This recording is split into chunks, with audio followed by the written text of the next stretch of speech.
COVID-19 complication, obstructive sleep apnea make COVID-19 worse. People with obstructive sleep apnea who are diagnosed with COVID-19 may suffer from more severe illness symptoms leading to poor outcomes including hospitalization and mechanical ventilation. This video is brought to you by HealthyRN Ways. Videos will be posted every Monday, Wednesday and Friday about the whole COVID-19 pandemic. Please see my other videos at the end card of this video.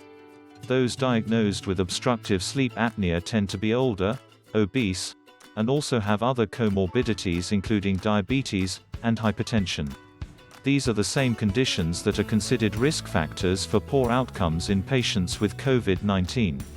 A new study found that a significant number of patients hospitalized with COVID-19 also have obstructive sleep apnea, OSA, suggesting that the condition could be associated with poor outcomes and severe illness for those with the virus. The findings raised the possibility that OSA could be a risk factor for COVID-19. Obesity, another comorbidity for severe COVID-19 illness, is also a common denominator shared by people diagnosed with OSA. Many individuals with OSA are undiagnosed. A systematic study in the UK reviewing COVID-19 and OSA estimated that more than 85% of potential OSA cases remain undetected. This means there's the potential that a large number of unidentified individuals may be at increased risk of experiencing severe COVID-19 outcomes. Obstructive sleep apnea is an involuntary cessation of breathing that occurs when a patient is asleep. OSA affects more than 18 million Americans. While the condition is generally associated with being male, overweight, and older than the age of 40, OSA can affect anyone, even children. OSA is caused by a repetitive partial or complete blockage of the airway during sleep. The block leads to pauses in breathing, blood oxygen desaturation, and arousal from sleep. Untreated OSA can have serious health consequences including hypertension, cardiovascular disease, memory problems, headaches. Pandemic changed OSA diagnosis before the pandemic. An in-lab sleep study, or an at-home sleep test for some patients, was the gold standard in diagnosing sleep apnea.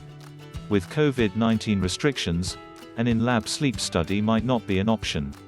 Instead, providers are using telehealth and other tools to quickly identify OSA and help patients get treatment to guard against any possible COVID-19 risk factors.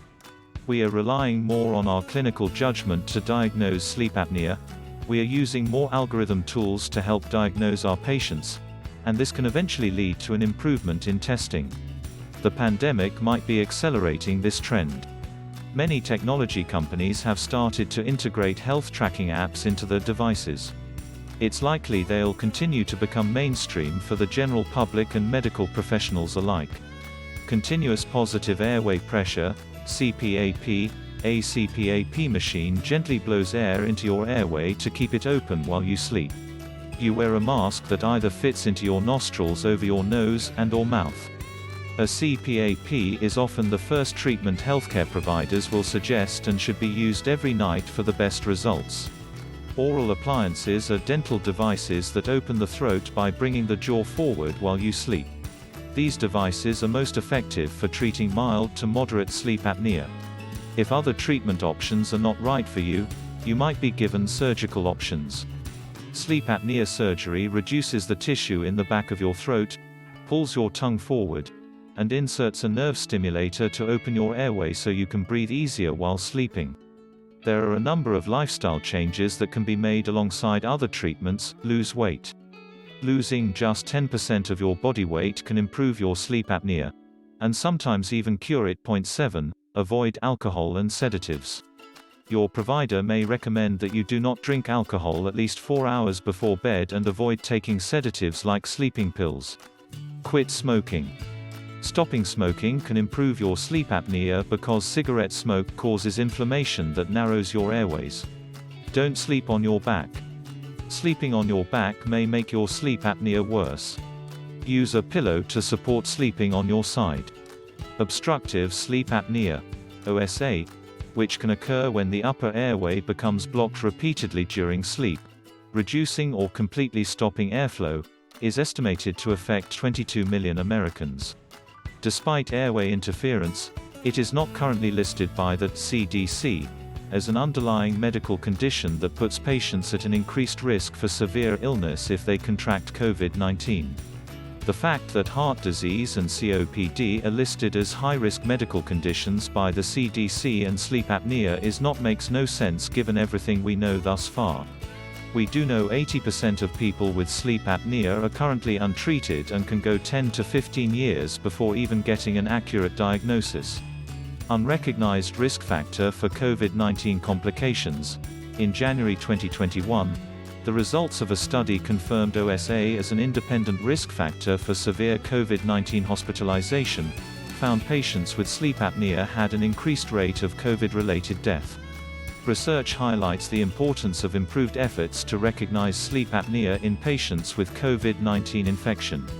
Untreated obstructive sleep apnea can also increase risk for stroke, heart attacks, hypertension, dementia, and cardiac arrhythmias. These serious diseases also increase a person's risk for worse outcomes if they get COVID-19.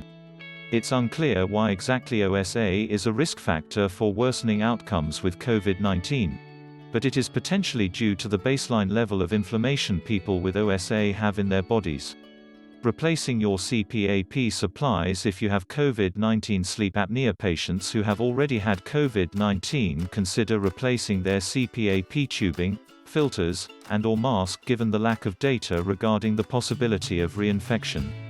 A CPAP machine is designed to use positive airway pressure to keep the airway open during sleep-reducing instances of sleep apnea events and snoring while improving respiration. Users wear a face mask and receive pressurized air from a connected hose. It is considered the gold standard treatment for those diagnosed with sleep disorders.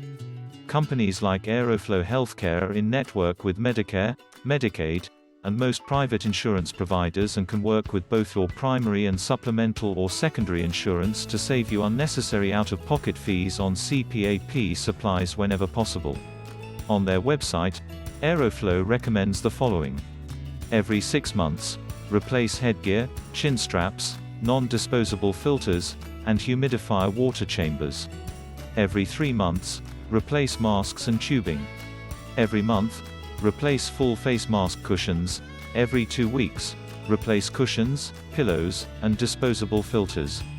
Home sleep apnea testing during COVID-19. People with poor COVID-19 outcomes be evaluated for sleep apnea to help get to the root of their illness. But testing doesn't need to be reserved for people who've already contracted COVID-19. Anyone with signs of OSA should consider getting screened for the condition in order to prevent complications down the line. The evaluation is something that can be done at home.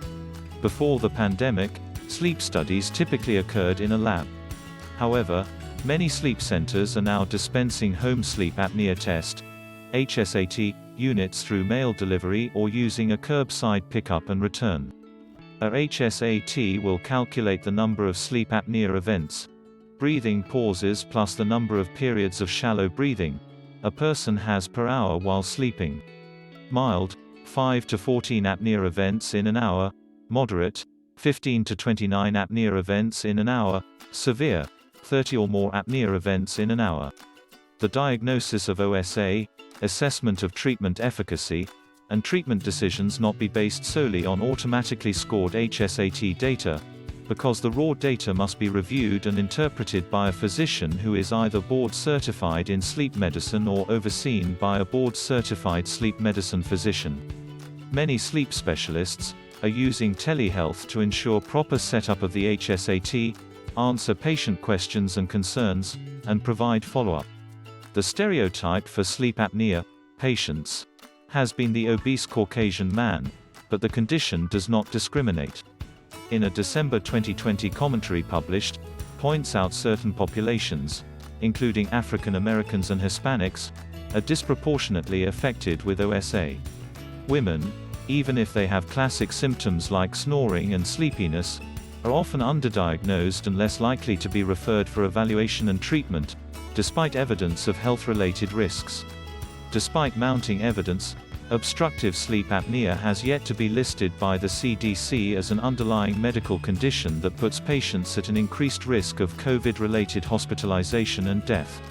While some with sleep apnea fall into COVID-19 vaccine priority groups due to coexisting conditions, occupations, and/or age, there are many others hoping their chance at a vaccine will be prioritized accordingly.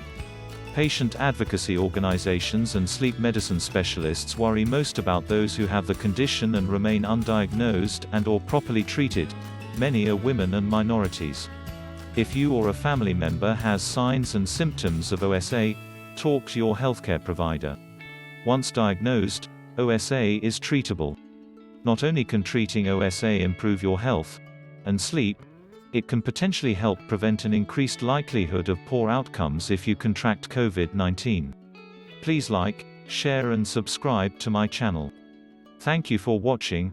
See you on my next video. Ma salama.